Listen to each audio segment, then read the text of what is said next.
Hi wavers, good morning. ஆ வாழ்க்கையில் சந்தோஷம் வேணும்னா உன்னை நேசி. வாழ்க்கையே சந்தோஷமாக இருக்கணும்னா உன்னை நேசித்தவர்களை நேசி. ஆமாம், பேரறிஞர் அண்ணாவின் தாரக மந்திரம் சிஎன் அண்ணாதுரை அவர்களின் நினைவு நாள் இன்று. அதோட ஒரு அற்புதமான ஒரு விஷயம் ஒன்று காத்திருக்கிறது. பார்த்தீங்களா? விஜய் சந்தோஷமான ஒரு விஷயம். பட்டாசுகள் வெடித்து ரசிகர்கள் கொண்டாட்டம். தமிழக வெற்றி கழகம் அரசியல் கட்சி தொடங்கினார் நடிகர் விஜய். 2026 ஆண்டு சட்டசபை தேர்தலில் போட்டியிடப் போவதாக அறிவிப்பு. வெற்றி வெற்றி வெற்றி வெற்றி வெற்றி மீது வெற்றி வந்து என்னை சேரும். ஆமாம், தலைவர் அவர் எப்போவுமே வெற்றி வெற்றி வெற்றின்னு தான் தொடங்குவார். இவங்க தமிழக வெற்றி கழகம் தமிழகத்திற்கு வெற்றி வேண்டும். விவர்ஸ், கொஞ்ச நாளைக்கு முன்னாடி உங்கள் எல்லாருக்கும் தெரியும், நடிகர் விஜய் அவர்கள் இந்த பரீட்சையில் முதல் மார்க் வாங்கினவர்கள் என்று நினைக்கிறேன்.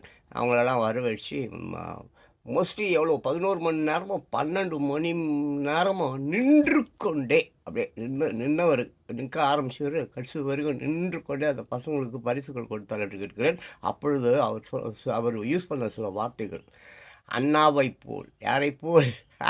அவர் பாருங்க, அண்ணாவை போல். அப்புறம் பெரியாரை போல் என்று சொன்னார். அண்ணா போல் பெரியார் போல் கொஞ்சம் கஷ்டம் அது. அவங்க எல்லாம் நம்ம அண்ணா இருந்து 54 55 ஆண்டுகள் கிட்ட ஆகிப்போச்சு. இன்றைக்கி நினைவு நாள், ரைட்டுங்களா? ஸோ அண்ணாவை போல் பெரியாரை போல் வேணாம். இன்றைக்கி சின்ன பிள்ளைங்க உங்களை போல் நீங்கள் இருங்க. உங்களை போல் உன்னை நேசி. ஆமாம், அப்போ தான் நீ எல்லாரையும் நேசிப்ப. இந்த படத்தை மட்டும் தயவு செஞ்சு நேசிடாதீங்க. விஜயை எனக்கு ஆமாம், அவர் சிறு பிள்ளையாக இருக்கும்போதே எனக்கு தெரியும். எப்படின்னு கேட்குறீங்களா? பேசிக்காக நான் ஒரு சினிமாக்காரன். என்னை பற்றி நிறைய பேர் கேட்குறாங்க, நீங்கள் என்ன யார் நீங்கள்? பட் நான் இப்போ சொல்கிறேன், பேசிக்கலி நான் ஒரு சினிமாக்காரன். 16 வயதுகளிலேயே நான் சினிமாவுக்குள் சென்றவன். ஆமாம், ராமர் 14 வருஷம் சரவாசன்னா, நான் 18 வருஷம் அது உள்ளார அசிங்கப்பட்டவன் சினிமாவுக்குள்ளார். சரி, எனக்கு விஜய்க்கு என்னை தெரிய வாய்ப்பில்லை. ஆனால் அவங்க அப்பாவுக்கு என்ன தெரியும். ஏன்னா அவங்க வீட்டு வாசல் ஃபஸ்ட்டு அவர் அப்பார்ட்மெண்ட் கேகே நகர்லேருந்து விருகம்பாக்கம் நம்ம வெள்ளிச்சக்கரை வீட்டு பக்கத்தில் அர்ஜுன் பக்கத்தில் அவங்க வந்தபொழுது அவங்க வீட்டு எதிர்க்க உக்காந்துக்கிட்டு தான் சினிமாவிலையும் வேலை செய்து ரியல் எஸ்டேட் புரோக்கராகவும் இருந்தேன். அப்பொழுது அவங்க விஜய் வீட்டு வாசல் தான் எனக்கு ஆஃபீஸ். அங்கே ஒரு வேப்ப மரம் இருக்கும், தெரியும். அவங்க அப்பாவுக்கு தெரியும், தெரிய வாய்ப்பில்லை. அந்த வேப்ப மரம் தான் அங்கே தான் என்னை தேடி என்னுடைய கஸ்டமர்ஸ் எல்லாம் வருவாங்க.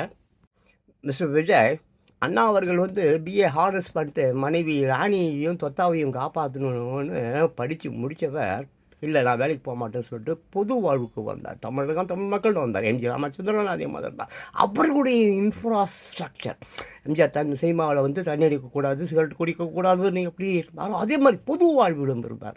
ஆனால் என் பேரப்பிள்ளைங்க 4 வயசு 5 வயசு என் பேரப்பிள்ளைங்க கிட்ட போய் அவர் ஃபோட்டோவை காட்டினா யாருன்னு தெரியல, உங்கள் ஃபோட்டோவை காட்டினா தெரியுது.